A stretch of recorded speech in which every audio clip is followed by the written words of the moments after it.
Aló, jóvenes. Buenas Buenas tardes, tardes, doctor. doctor. Buenas tardes, doctor. Buenas tardes, doctor. Tarde, ¿cómo están? Con frío. Con frío. Con frío y menos mal que no nos hemos mojado con la lluvia, ¿no?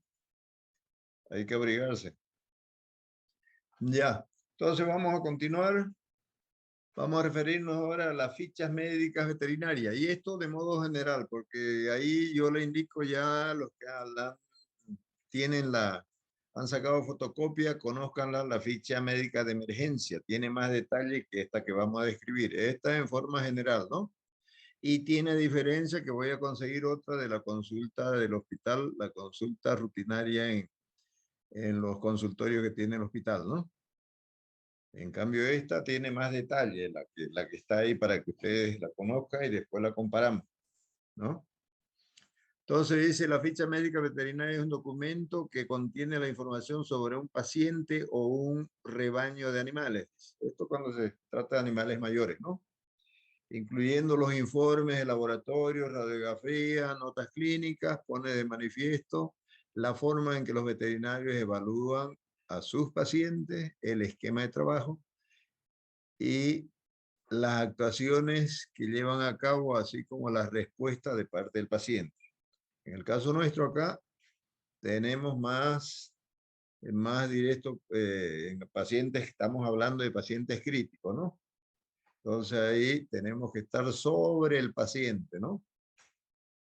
Incluso no perdemos el tiempo, no debemos perder el tiempo en elaborar cuando llegó el paciente crítico a la consulta o uno hace la asistencia respectiva. Lo primero que hay que hacer, ya dijimos, sabemos que es un paciente crítico, hay que estabilizarlo, actuar de forma rápida. Después, una vez estabilizado mi paciente, ya yo puedo hacer la historia clínica, ¿no? La ficha médica proporciona evidencia documental de la enfermedad, hospitalización, ya son detalles que tenemos que tomarlo en cuenta, ¿no? Continuamos. Recomendaciones. Entonces, acá se refiere a la Asociación de Hospitales Veterinarios, ¿no? Sugiere que el administrador, dice el hospital, revise frecuentemente en forma crítica los archivos de las fichas clínicas para facilitar la recuperación de datos. Eso permanentemente. Ahí, por ejemplo, en el hospital escuela, el director llama a reunión en algún momento o cada semana o cada 15 días de cada mes para ver cómo está la casuística. De repente no es la misma casuística, sino que hay casos nuevos. Con las especialidades seguro que van a aumentar los casos. Entonces las fichas son de diversos tipos y de las diferentes especialidades hay más detalle, ¿no? Y como caso nuevo, eso merece comentarlo, tomarlo en cuenta porque puede ser trabajo de investigación posterior. Las antiguas, dice, se mantendrán durante el tiempo que exijan los estatutos de la alimentación estatales o provinciales. Es un detalle. En los hospitales docentes, como el caso nuestro, hospital, escuela veterinaria, las fichas tienen que ser muy detalladas, extensas debido a la carga docente. Entonces, tomando en cuenta acá el apoyo que le da el hospital en la formación de los profesionales, en las diferentes asignaturas que lleva ahí, en la parte de clínica, cirugía. Entonces, son motivos de investigación. Se han hecho muchos trabajos de investigación en el hospital escuela, desde antes nomás, porque con relación a la casuística que permanentemente tiene o que va en aumento con el crecimiento que ha tenido la población, ¿no? Entonces, muchos trabajos de investigación. Se hacen trabajos de investigaciones retrospectivos, como dice acá. Por decir, cada 5 años, para ver la incidencia y la frecuencia y la incidencia de casos de alguna enfermedad que tenemos que tenerla, ¿no? O que de enfermedades que son directamente endémicas. Y para comparar ciertos datos anteriores con los actuales para ver cómo está la cosa. Pese a que hay algunas enfermedades que son endémicas, que se cumple con el calendario de vacunación, pero siempre en las diferentes épocas del año. En nuestro medio, muchas enfermedades en cada estación aparecen con porcentajes de incidencia mayor, ¿no? ¿Alguna pregunta si tienen? Doctor, ¿qué significaban las abreviaturas AHA? Eso es de la Asociación de Hospitales Veterinarios. Eso es una sigla de, de hospitales de Estados Unidos, ¿no? Como ellos como modelo, como que tienen casos bastante numerosos, entonces ya dice la Asociación de Hospitales Veterinarios Americanos, ¿no? Ya, ¿alguna otra pregunta, comentario? Continuamos. Aquí fíjense, y esto lo van a comparar ustedes. Yo voy a conseguir la otra que maneja en la consulta diaria o la consulta de rutina en el hospital. Esta más o menos se parece a esa que maneja el hospital allá. Pero la nuestra, la que ustedes van a sacar fotocopia, es bastante detallada. Ahí habla de la evolución porque es un paciente crítico, es una ficha muy especial y que tiene bastante detalle porque estamos sobre ese paciente crítico, manteniendo, monitoreando, ocultando, viendo la evolución o por ahí en algún caso, dependiendo de la etiología del cuadro, se nos muere el paciente y nos puede servir también para seguir investigando, ¿no? Entonces dice la ficha, una ficha clínica exacta, clara, bien organizada, refleja y facilita razonamiento del clínico. Entonces tenemos que ser, de acuerdo a las características que tiene, los detalles hay que llenarlos en forma correcta, ¿no?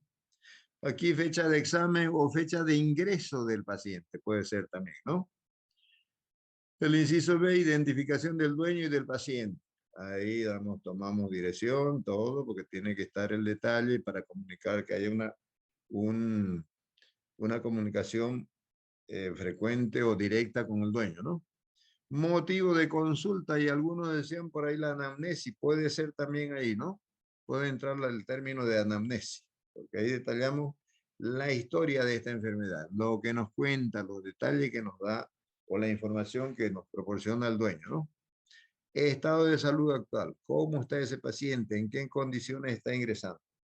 Revisión del sistema, cuando yo hago ya el examen físico o la exploración física del paciente. Esto en menores es importante porque por la edad que tenga el paciente, si no cumple con el calendario de vacunación, porque a veces la gente con un año que le han hecho completo las primeras vacunas y después se olvida, creen que es o no recibió la información de parte del clínico que le dice, por lo menos hasta los 5 años usted tiene que cumplir con este calendario de vacuna. En el primer año los refuerzos respectivos y por lo menos cada año hay que hacerlo. Por ejemplo, acá ya vamos a entrar a la época de invierno.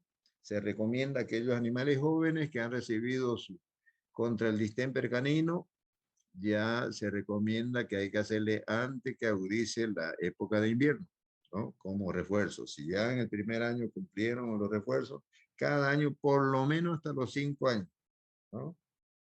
Son recomendaciones que da. Historia al médico anterior. Ahí puede ser que este paciente llegue derivado. Si es derivado de una clínica, este paciente tiene que llegar con su historia, pero mayormente no lo hace. ¿Por qué? Porque dicen, bueno, va a ir al hospital, llévelo, mire, ya yo no pude, pero debería enviarlo con el historial clínico de esa clínica donde fue atendido de forma particular y lo derivan al paciente, le dice, ya mire, no avanza el caso, está empeorando, mejor es que lo lleve al hospital, allá tienen laboratorio, allá hay especialistas y no mandan el historial clínico. Debería llegar. ¿Y ellos por qué no lo mandan? Porque dicen, no, nos van a criticar, allá está nuestro profesor, que aquí, que allá, ¿no? Ponen algún motivo. Entonces, ¿qué tengo que hacer yo? Bueno, por lo menos ya algún detalle me va a dar el dueño. Le han hecho tantos días, dice que le aplicaba, que le aplicaban unos antibióticos, unas vitaminas. Bueno, yo lo tomo ese caso, que se ha derivado como caso nuevo. Entonces, ya yo empiezo por ahí. Si el paciente no está tan grave, en una consulta de rutina diaria, ahí yo digo, bueno, algunas pruebas laboratoriales para empezar y para que yo, con las manifestaciones clínicas que me llega el paciente, yo puedo ya sospechar o tener un diagnóstico clínico, pero preferible apoyarme en el laboratorio en ciertas pruebas específicas para que yo pueda tener un diagnóstico preciso y exacto, ¿no? Porque ya es un paciente derivado ya. No es un caso nuevo que lo estoy tocando. Ya ha recibido medicación. De repente, si es un cuadro infeccioso, han utilizado solamente bacteriostáticos y se olvidaron de los bactericidas, ¿no? Ya eso en farmacología sabemos por qué son bacteriostáticos o cuál es la acción de los agentes bacteriostáticos, que hay bastante disponible, y cuál es la acción de los agentes bactericidas y qué se recomienda en un cuadro infeccioso. Se recomienda de preferencia aplicar agentes bactericidas, ¿no? Las dosis ya tenemos que conocerlas para que sea aplicada a nuestro paciente. Entonces acá la nuestra ahí, la que ustedes van a sacar fotocopia, quizá alguno la tiene bastante detallada. Esta es de modo general, como de una consulta, que voy a conseguir una para que tengan y la comparen también, de la consulta rutinaria del hospital. ¿Alguna pregunta que tienen? Si tienen. Ahí habla de los costos del servicio veterinario. Ahí si es una cirugía programada en un paciente que no es crítico, yo tengo, igual si es un paciente crítico, tengo que hacer en forma rápida un presupuesto con relación después de la exploración física y llegando a un diagnóstico de los medicamentos o material que voy a emplear, ¿no? Antes que yo le diga le va a costar tanto, primero necesito en cuanto a los medicamentos y material empleado, estos fármacos, sígalo en la farmacia o alguna receta, apúrese porque si es un paciente crítico tenemos que actuar o tiene que haber estabilizarlo primero ahí en la emergencia, ¿no? Para cobrar estos costos. Fármaco, material, consultas telefónicas, bueno, en fin, eso tiene que ser, haber relación directa con el dueño, ¿no? Cuidados intensivos, ahí en paciente intensivo yo estoy viendo cómo está, lo estabilicé y tengo que seguir sobre mi paciente. Es una terapia muy de cerca, ¿no? Porque mi paciente está en estado crítico, el riesgo de su vida, ¿no? ¿Alguna pregunta? Continuamos. Implicaciones legales. Dice, la evidencia escrita de un caso clínico es necesaria cuando el propietario pone una demanda legal. Aquí ya es la parte donde de repente hemos cometido algún error o las prácticas, como las praxis, la mala praxis, dice, ¿no? Mala práctica veterinaria, porque yo tuve la culpa y dice, mire, se lo traje, pero ¿qué ocurrió con usted? Este medicamento de repente le apliqué en vena y no estaba indicado para que yo lo aplique en la vena, nos podemos equivocar. Y lo triste o lo lamentable que el dueño está presente y le voy a decir, doctora, doctor, usted me lo mató, no estaba tan grave, pero le puso ese medicamento en vena, mire ahí. Que usted quiera dar una explicación al dueño, mire que le viene una reacción tipo shock anafiláctico, no le va a creer, me lo mató, dice directamente. Y yo no puedo perder porque este me costó tanto aquí, ver la forma de arreglarlo, ¿no? De repente dice, bueno, le considero esto acá, pero arreglarlo en forma amigable, no llegar a los extremos ya de demandas que se han dado los casos, ¿no?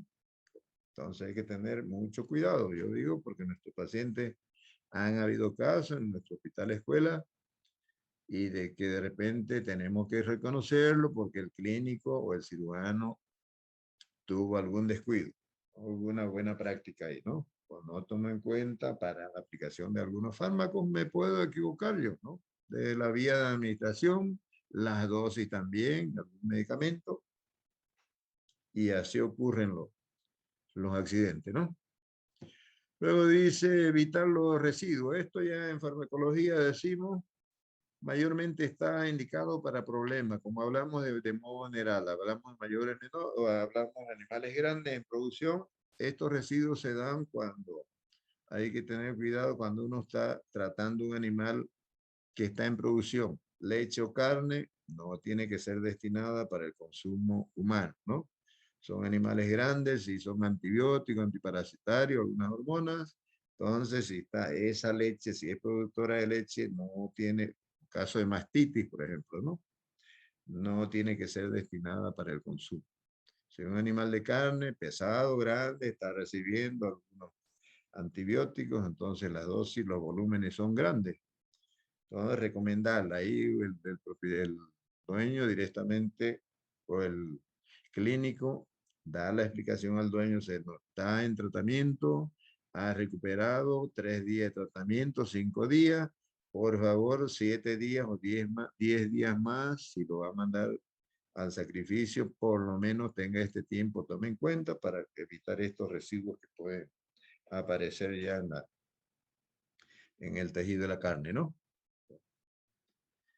Esto más de los residuos para la parte de animales en producción. Terminología, dice. La terminología debe ser sencilla para que las dichas sean comprensibles.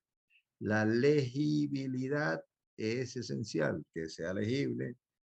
Dice mucho, parece letra de médico, no lo leemos, ¿no? Debe evitarse la redundancia como la que se indica a continuación entre paréntesis, ¿no? Yo digo, no hay color en animales, no hay color rosa, pues no.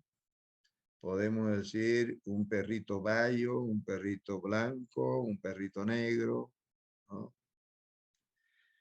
Y evitar las redundancias también ahí, que sean cortas. En vez de decir, yo digo, audible mediante la ocultación de los pulmones, no voy a decir, he ocultado los pulmones, ah, sí, aquí hay algo anormal, pero en forma bilateral, ¿no? Yo digo de modo general, el sistema respiratorio está afectado porque aquí a la ocultación yo estoy notando algo, ¿no?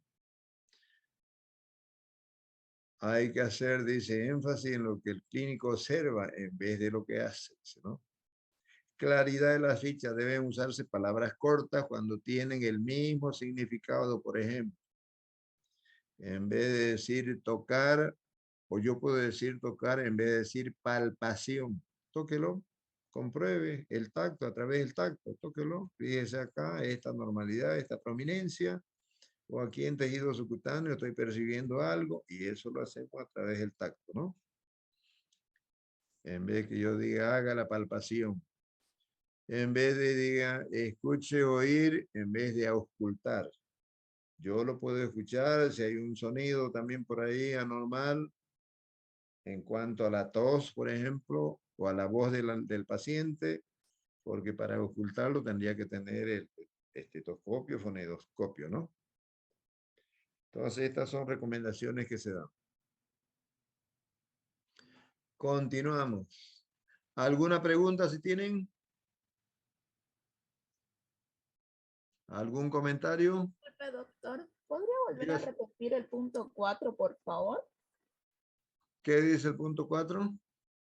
Estaba antes de las consecuencias legales, de las implicaciones legales. Se me cortó el internet un ratito y no pude escuchar bien. Bueno, por eso le estoy pidiendo que lo repita. El Ya, punto ahorita vamos a continuar con este y de ahí volvemos, ¿ya? Luego dice instrucciones para el alta y resumen de los casos, dice, ¿no?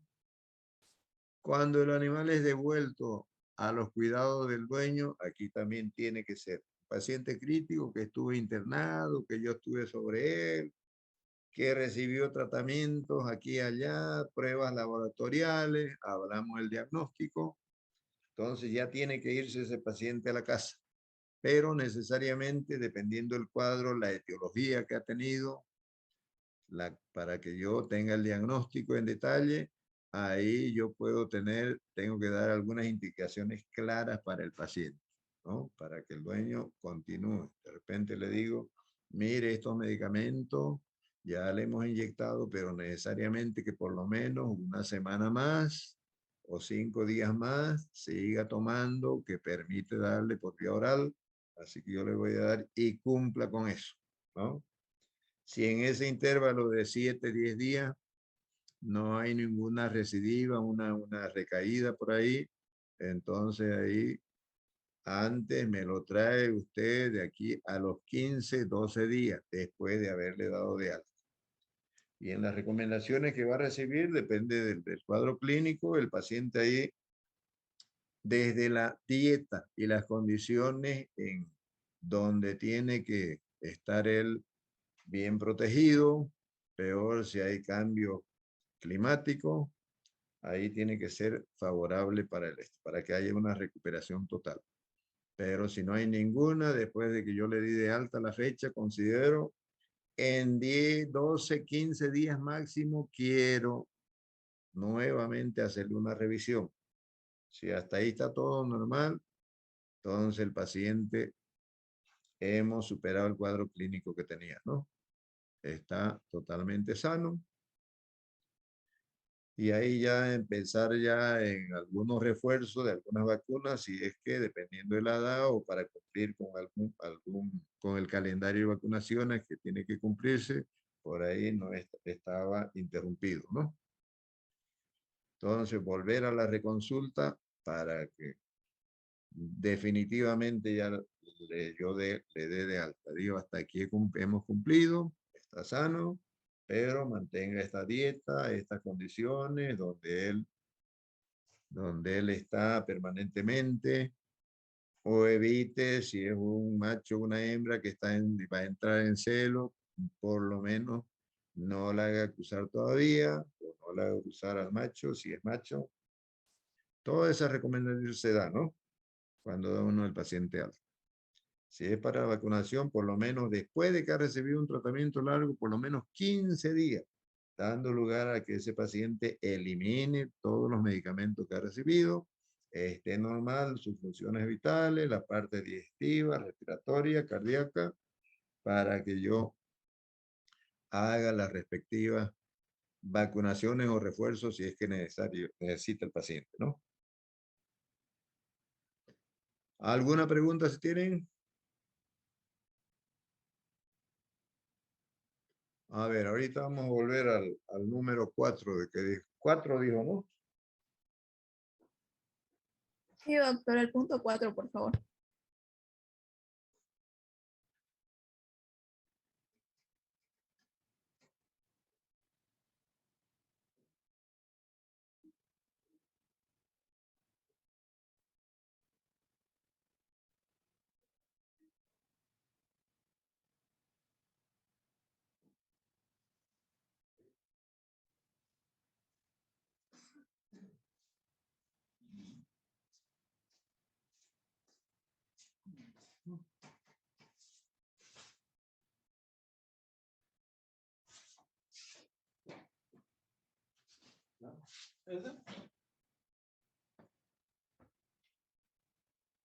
Un ratito. Vamos a tomar el frío ya está atacando.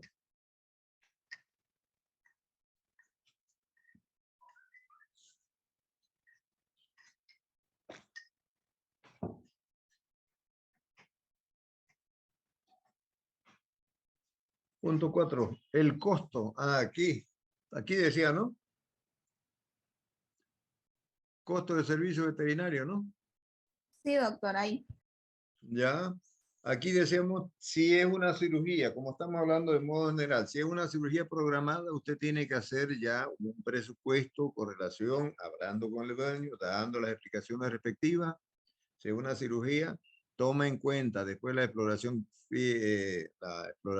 clínica que ha hecho, llegó al diagnóstico y dice, bueno, esto va a ser una cirugía programada porque no hay tratamiento medicamentoso, sino es quirúrgico. Ahí hacemos un presupuesto de todos los fármacos, va a ser anestesiado con anestésicos generales, después hay la combinación con, ya hemos hablado de los preanestésicos, y luego qué anestésicos vamos a utilizar en el acto quirúrgico, y después hay un tratamiento postoperatorio, ¿no? O postquirúrgico también puede llamarse.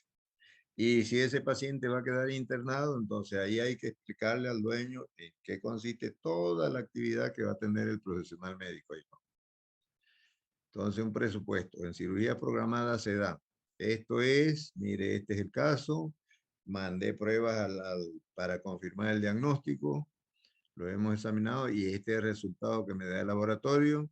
Entonces yo confirmo el diagnóstico y aquí no hay tratamiento medicamentoso, es tratamiento quirúrgico. Son las alternativas que se tienen en cada patología o las diferentes enfermedades que se presentan, ¿no? Si es tratamiento medicamentoso, bueno, vamos a emplear este material o tales fármacos. De repente no tiene disponible ahí el hospital escuela en la farmacia que tienen. Ahí manda, sea de humano o sea veterinaria, manda afuera a través de la receta médica, ¿no? ¿Algo más de acá? Nada más, doctor. Muchas gracias. ¿Ya? ¿Más o menos se entiende? Sí, doctor. Sí, doctor. Ya. Bueno, y le pregunto a los demás, ¿más o menos se entiende la historia clínica? Sí, doctor. Sí, Yo doctor. lo Sí, que doctor. quiero, yo voy a conseguir la otra en esta semana para dejarla ahí. Ustedes pueden sacar la de consulta de rutina que tiene el hospital escuela ahí en los diferentes consultorios, lo que llenan los profesionales responsables de cada consultorio.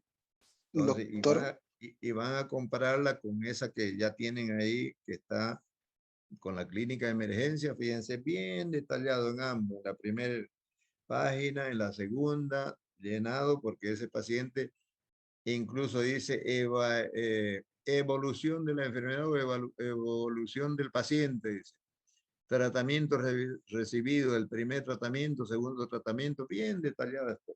Y ahí tenemos, léanla bien, hay que conocerla porque va a haber alguna preguntita en el examen parcial. Ahí por lo menos tenemos 10 medicamentos que tienen que estar en la sala de emergencia para que no nos demoremos en que vaya a traer el medicamento. Ya le dije, ha habido casos en el hospital que pidieron de emergencia un medicamento, no había quien atienda ahí en la farmacia, el dueño lo buscaron, miren, no me han atendido porque aquí no hay nadie y nadie me da detalle, y demoraron más, 5 o 10 minutos. Cuando llegó con el medicamento, el paciente se estaba muriendo por no tener los medicamentos ahí disponibles en la sala de emergencia, que deben estar, ¿no? Yo llega un paciente pues con convulsiones, yo digo, antes de preguntarle cuándo empezó, cómo empezó, colóquele un anticonvulsivo, ¿no? Tratando de estabilizarlo, porque le vienen ahí, acelera el ritmo de las convulsiones, ya son convulsiones tónico-clónicas que se llaman, que van a aumentar la frecuencia, y se muere nuestro paciente por paro respiratorio, ¿no?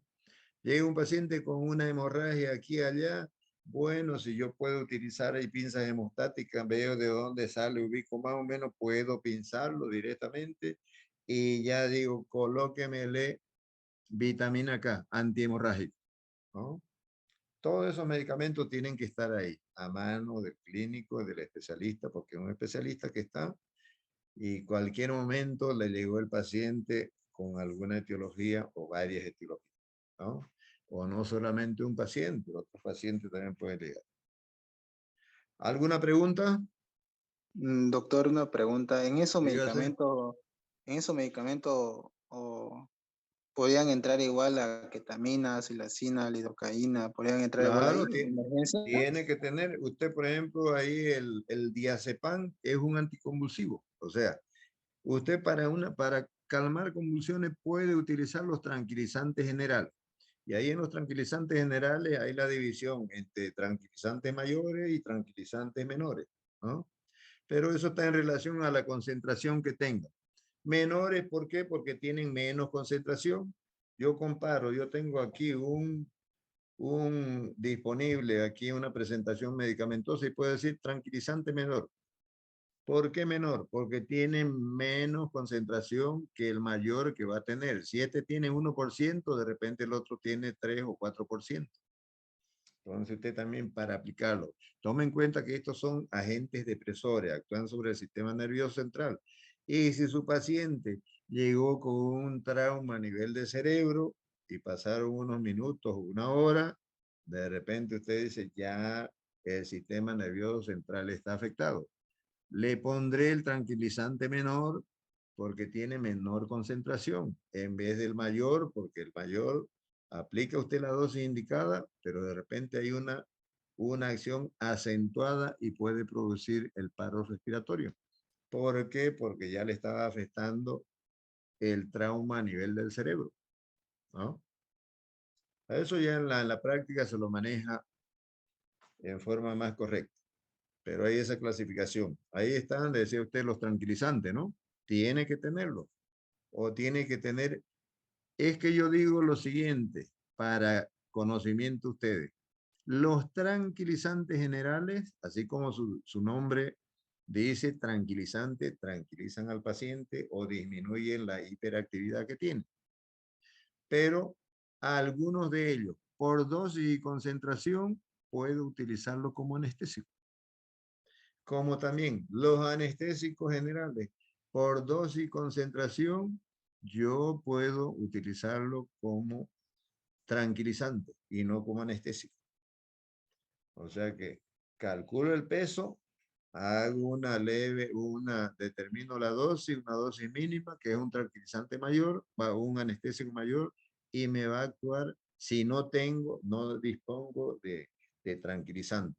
Lo utilizo como tranquilizante, pero no va a llegar a dormirse mi paciente, ¿no?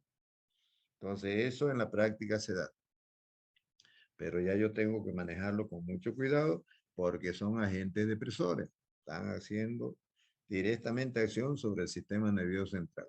Y ese paciente golpeado en la cabeza, en el cerebro, peligroso. Actuar con mucho cuidado. Pero hay algunos, por ejemplo, los anticonvulsivos, llega al paciente en caso de intoxicación, colóquele con el nombre comercial de Valium, dice, ¿no? El diazepam, que es un anticonvulsivo bastante utilizado en medicina veterinaria. A diferencia de los otros también actúan, pero este tiene más acción acentuada sobre las convulsiones que pueden ir a aumento y se llaman convulsiones tónico-clónicas, que no lo pueden matar, Doctor, acelera el ritmo y se muere nuestro paciente. Dígase. igual se utiliza, bueno, he escuchado yo mucho sobre la atropina en caso de envenenamiento. Igual se colocaría, ¿no? Ahí, por ejemplo, no está llevando toxicología usted, ¿no? No, no, doctor. Ya, en el otro va a llevar, ya es de secto. Pero ahí lo que pasa es que hay un error de concepto que tienen los clínicos. Yo le comento lo siguiente, a veces entre clínicos siempre hay la interconsulta, eso es normal. Yo tengo una duda, me acuerdo el colega igual está trabajando en la misma área, o fue mi compañero, lo conozco ya. Escúcheme, colega, lo llamo, mira, tengo un paciente que parece que está intoxicado, parece, ¿no? El otro dice, ¿qué está manifestando más o menos? Ah, le dice, ponele atropina. Atropina, dice usted, ¿no? Sí, doctor. Ya, ponele atropina. Mire, sabe, ahí ya es un error. Yo no lo estoy viendo al paciente. No es ético que yo esté recomendado por vía telefónica porque no lo estoy viendo al paciente. Pero a veces por esa confianza o el intercambio se dan o sugiero algo, ¿no? Pero no de modo general decimos, yo digo en toxicología, yo doy un grupo y digo de modo general, los cuadros de intoxicación no tienen todos el mismo tratamiento. No es que la voy a utilizar la atropina para todos los casos de intoxicación. La atropina está indicada como antídoto de elección o como contraveneno contra la intoxicación por clorados y fosforados, ¿no? Pero no para una intoxicación por raticida, por ejemplo, ¿no? No una intoxicación por otro agente que por ahí se ha ingerido el paciente y digo, le coloco atropina, no va a actuar. De repente le va a caer más, le va a hacer más peor a mi paciente. Entonces, de modo general se dice, no todos los cuadros de intoxicación tienen el mismo tratamiento. Es antídoto para algunos clorados y fosforados, actúa bien, pero no para todos los cuadros.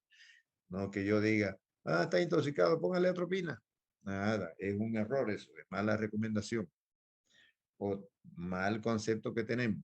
¿Por qué? Porque hay tóxicos. Lo que tiene que hacer el clínico, el toxicólogo, es identificar el veneno que ha ingerido el paciente de acuerdo a las manifestaciones clínicas, me da pauta y yo digo, y hay tratamiento sintomático y etiológico, ¿no? Entonces ahí, no todos los cuadros de intoxicación de modo general, eso tenemos que acordar. Algunos tienen tratamiento sintomático normal. No hay agente antídoto de elección. ¿Ya? Ya, gracias. Bueno, antes que se corte, si tiene alguna pregunta más, si no, aquí nomás nos quedamos. Tema 4, saquen su fotocopia, vayan estudiando, leyendo detenidamente. Y creo que la otra semana completamos ya con el contenido para fijar la fecha del primer parcial. Así que Doctor, vayan. esa lista ¿Ah? de los 10 medicamentos que dijo, ¿usted no lo va a dar o lo vamos a investigar? No, está en la historia clínica y en el contenido de urgencias médicas. Está ordenado